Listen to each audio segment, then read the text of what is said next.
नमस्कार, SCN plus के हलचल दिन भर में आपका स्वागत है। मैं हूं गौरवी वैष्णव। सबसे पहले खास हलचल पर एक नजर। सुजानगढ़ विधानसभा उपचुनाव के लिए प्रत्याशी चुने जाने के बाद भाजपा कार्यालय में खेमाराम मेघवाल का हुआ स्वागत। एकजुट होकर चुनाव लड़ने का किया आह्वान। जय निवास पर 30 मार्च को होने वाली मनोज मेघवाल की नामांकन रैली को लेकर हुई बैठक। मुख्यमंत्री सहित कई बड़े नेता आएंगे पर्चा भरवाने। किसान आंदोलन समर्थकों का बंद सुजानगढ़ में रहा असफल, खुले रहे बाजार। शुक्रवार को भाजपा के शहर कार्यालय में उपचुनाव के प्रत्याशी खेमाराम मेघवाल का कार्यकर्ताओं द्वारा स्वागत किया गया। मेघवाल का वरिष्ठ नेताओं, युवा कार्यकर्ताओं और महिला मोर्चा की पदाधिकारियों ने दुपट्टा ओढ़ाकर और माला पहनाकर सम्मान किया। इस दौरान भाजपाइयों ने एक दूसरे को मिठाई खिलाई और एकजुट होकर भाजपा के पक्ष में मतदान करवाने का संकल्प लिया। कार्यक्रम में चुनाव प्रभारी बजरंग गुज्जर, वरिष्ठ नेता विष्णुदत्त त्रिवेदी और बुद्धि प्रकाश सोनी मंचस्थ रहे। राष्ट्रीय परिषद सदस्य ओम सारस्वत ने कहा कि यह चुनाव किसी प्रत्याशी का न होकर हम सभी का चुनाव है। भाजपा संगठित होकर इस उपचुनाव में खेमाराम को जिताएगी। मंडल अध्यक्ष पवन माहेश्वरी ने मेघवाल को उम्मीदवार चुने जाने पर राष्ट्रीय और राज्य नेतृत्व का आभार जताया। खेमाराम मेघवाल ने कहा कि जिस तरह प्रदेश सरकार ने तानाशाही रवैया अपनाते हुए वार्डों का परिसीमन किया, बहुत ही दुर्भाग्यपूर्ण है। उपचुनाव को ध्यान में रखते हुए प्रदेश सरकार मतदाताओं को लुभाने के लिए झूठे वादे कर रही है। कार्यक्रम में वैद्य भंवरलाल शर्मा, अंजनी रांकावत, नवरत्न पुरोहित, श्रीकांत ओझा, रेवत पवार, मदन गुलेरिया, अमरचंद भाटी, गंगाधर लाखन, पन्नालाल सोनी, वार्ड पार्षद पुरुषोत्तम शर्मा, हरिओम खोड़, गौरव शर्मा, महिला मोर्चा जिलाध्यक्ष यशोदा माटोलिया, सुरभि पांडे, राधा प्रजापत, शोभा कंवर, सुमन सामरिया, चंद्रप्रभा सोनी आदि मौजूद थे। संचालन कमल दाधीच ने किया।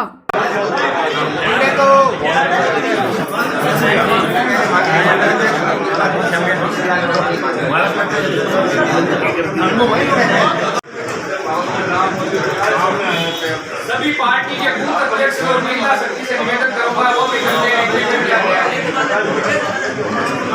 सरकार की बातें आई नहीं ओ भाई सवाल दो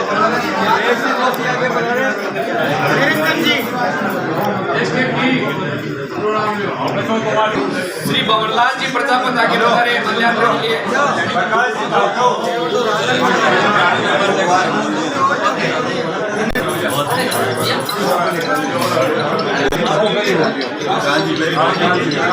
30 मार्च को मनोज मेघवाल की नामांकन रैली को लेकर शहर ब्लॉक कांग्रेस कमेटी के कार्यकर्ताओं की जय निवास में बैठक हुई। नामांकन के दिन लोहिया स्टेडियम में होने वाली मुख्यमंत्री और कांग्रेस के वरिष्ठ नेताओं की सभा में ज्यादा से ज्यादा लोगों को लाने के लिए जिम्मेदारियां दी गई। प्रदेश सचिव राजेंद्र मुंड ने कार्यकर्ताओं को घर घर जाकर लोगों को नामांकन रैली के लिए पीले चावल बांटकर न्योता देने के लिए कहा। उन्होंने कहा कि कार्यकर्ता अपने क्षेत्रों से अलग अलग टोलियां लेकर स्टेडियम पहुंचे। बैठक को चुनाव प्रभारी डूंगरराम गेदार, बीकानेर संभाग प्रभारी नसीम अख्तर, पूर्व प्रधान पूसाराम गोदारा, चुनाव संयोजक राधेश्याम अग्रवाल, भंवरलाल पुजारी, विद्याधर बेनीवाल, गणेश ढाका ने संबोधित किया। इस दौरान बड़ी संख्या में शहर कांग्रेस के पदाधिकारी, सेक्टर प्रभारी, पार्षद और कार्यकर्ता मौजूद रहे। द्वार बनाए जाए और हमें भरोसा है कि 1-2 दिन में हाईकमान इस बात की शीघ्र ही घोषणा करेंगे। अब जिम्मेदारी आ पड़ी है 30 तारीख की। वैसे 24 तारीख के संदर्भ में आप और हिंदुस्तान के अंदर हाहाकार मचा हुआ था। वो लोकप्रिय मुख्यमंत्री जिन्होंने इस राजस्थान के लोगों की बहुत शानदार तरीके से सेवा की, 36 कौम को साथ लेकर के लोकप्रिय जन नेता हमारे अशोक जी गहलोत साहब वो सुन रहे हैं। इसलिए उनके साथ में किसान नेता और हमारे पड़ोसी जो लक्ष्मणगढ़ से विधायक हैं, तो उस धरती के ऊपर हमारे मुख्यमंत्री जी और मेहमान पधार रहे हैं। इसलिए विश्वास दिलाया जाए मोंड साहब और हमारी प्रभारी मैडम को कि मास्टर भवनलाल जी मेघवाल के जांबाज सिपाही इस लोकतंत्र के मिलजुल करके सब लोग ज्यादा से ज्यादा हमारे लोकप्रिय नेता को सुनने पहुंचेंगे। सुजानगढ़ में शुक्रवार को किसानों के बाजार बंद के आह्वान का खास असर नहीं रहा। सुबह बाजार खुलने के समय किसान आंदोलन समर्थक बाजारों में नारेबाजी करते हुए घूमे और घंटाघर के पास प्रधानमंत्री और केंद्र सरकार के खिलाफ नारेबाजी की। किसान समर्थकों ने जबरन बाजार बंद करवाने की कोशिश की। इस दौरान किसान नेताओं की व्यापारियों से बहस हो गई और व्यापारियों ने नरेंद्र मोदी जिंदाबाद के नारे लगाए। व्यापारियों का कहना था कि कोरोना काल में व्यापारी भारी नुकसान झेल चुके हैं। होली के त्योहार पर सीजन का समय है, इस समय बंद करने से व्यापारियों को नुकसान होगा। किसान नेताओं ने कहा कि हम 100 दिन से धरने पर बैठे हैं, व्यापारियों को साथ आना चाहिए। कुछ देर की बहस के दौरान सांकेतिक रूप से बाजार बंद रहे। किसान नेताओं के जाते ही व्यापारियों ने दुकानें खोल ली।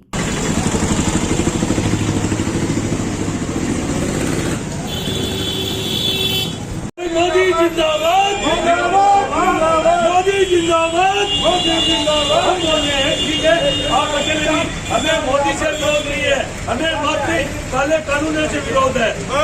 तो एक आम नागरिक के ऊपर काले कानून का विरोध है, तो इसके भाव का फर्क है ना, आम मजदूर के भाव का फर्क पड़ेगा। ये 150 रुपए किलो आटा बंद थी, स्टॉक की व्यवस्था तो बंद थी। आज जो स्टॉक की व्यवस्था कर रहे हैं ना, जैसे अंग्रेजों के टाइम में गोदामों से ट्रेनें जाती थी, वही आज ट्रेनें जाती है।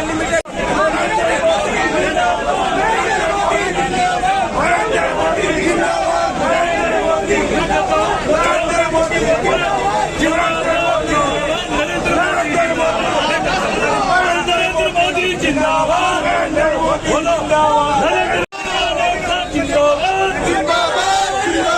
काले कानून वापिस लाओ,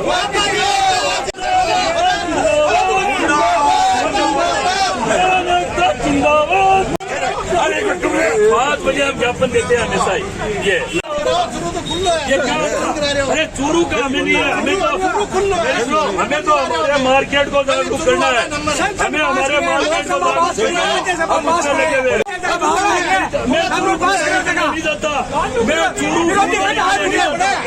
मैं खरीदारी करने के लिए सरदार शहर में पुलासर फांटे के पास एक घर में अज्ञात जानवर के हमले से शुक्रवार को 14 भेड़ों की मौत हो गई। 2 दिन पहले ही 7 भेड़ों की मौत हुई थी। महावीर बंजारा भेड़ बकरियों का पालन कर अपने परिवार का पालन पोषण करता है। अचानक एक साथ 21 भेड़ों की मौत होने से बंजारा परिवार सदमे में आ गया है। सूचना मिलने पर उपखंड अधिकारी रीना छिपा, तहसीलदार कुटेंद्र कंवर, कानूनगो प्रहलाद पारीक मौके पर पहुंचे और परिवार से मिलकर मामले की जानकारी ली। परिवार की दयनीय हालत देखकर एसडीएम रीना छिपा भावुक हो गई।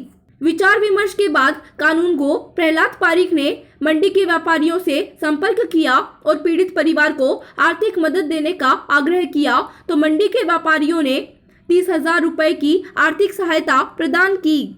अब गरीब आदमी 13 तो मौजूद मरी पड़ी, 2 गाय और 13 तो मौजूद तो 11 बजे तक नहीं चिल्लाते नहीं है, भेड़ चिल्ला होगा नहीं मैम, ये जानवर ये चिल्ला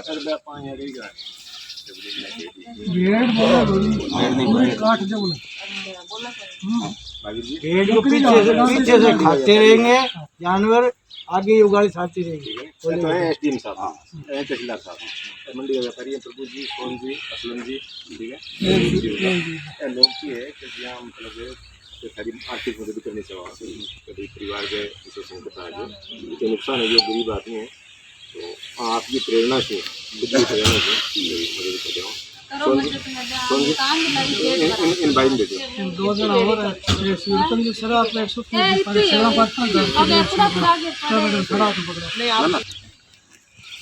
मतलब सरकार की सहायता को व्यापारी यहाँ पे घोषणा दी है। थोड़ा बहुत कुछ दिया गया है गरीबों के, आर्थिक ज़्यादा नुकसान हुआ है इसलिए 30,000 रुपये दिए गए हैं सभी व्यापारियों ने मिलकर व्यापार मंडल की तरफ से। सुजानगढ़ उपचुनाव को लेकर बिदासर में कांग्रेस कार्यकर्ता सम्मेलन का आयोजन हुआ।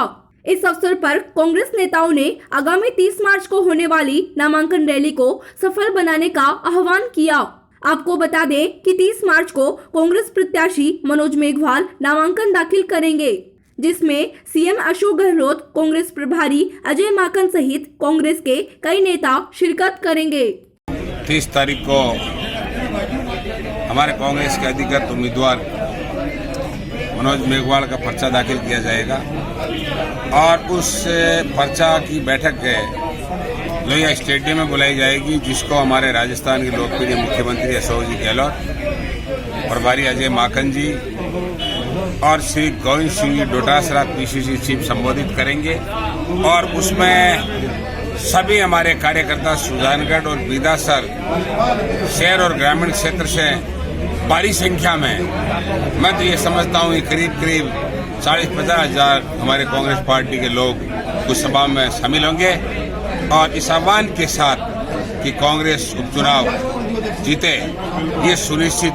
वैसे किसान सम्मेलन जो इस असलाव जोड़ में हुआ उससे ही साबित हो गया और बची कुछ बात जिस दिन पर्चा दाखिल करेंगे, जो हमारी पूरी तैयारी है, हमारे पूरे कार्यकर्ता, हमारे पूरे जनप्रतिनिधि उस सभा को सफल बनाने में पूरी ताकत के साथ लगे हुए हैं और निश्चित तौर से वो सभा सफल होगी और कांग्रेस चुनाव जीतने की तरफ बढ़ रही है, यही बात कहना चाहता हूँ।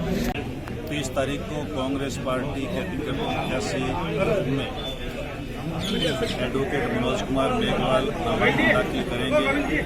उस दिन बड़ी जनसभा रखी है लोहिया ग्राउंड के अंदर।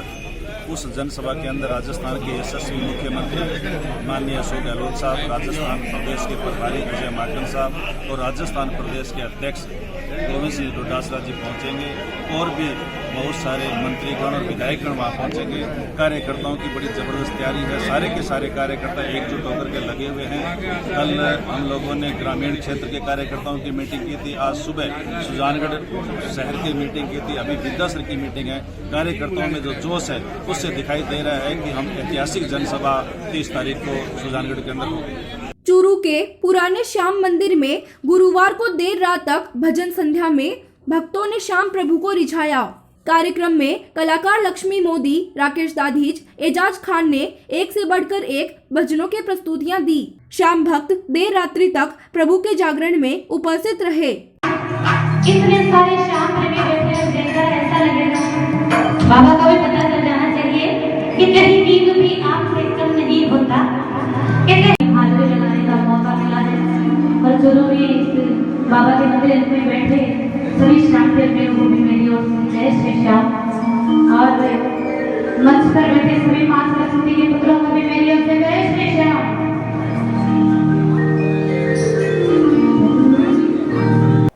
ये था SCN प्लस का खास बुलेटिन हलचल दिन भर। टीवी पर देखने के लिए शेखावाटी केबल नेटवर्क के चैनल संख्या 153 पर जाएं। सोशल मीडिया पर हमसे लगातार जुड़े रहने के लिए हमारे YouTube और Facebook पेज को सब्सक्राइब और लाइक करें। नमस्कार।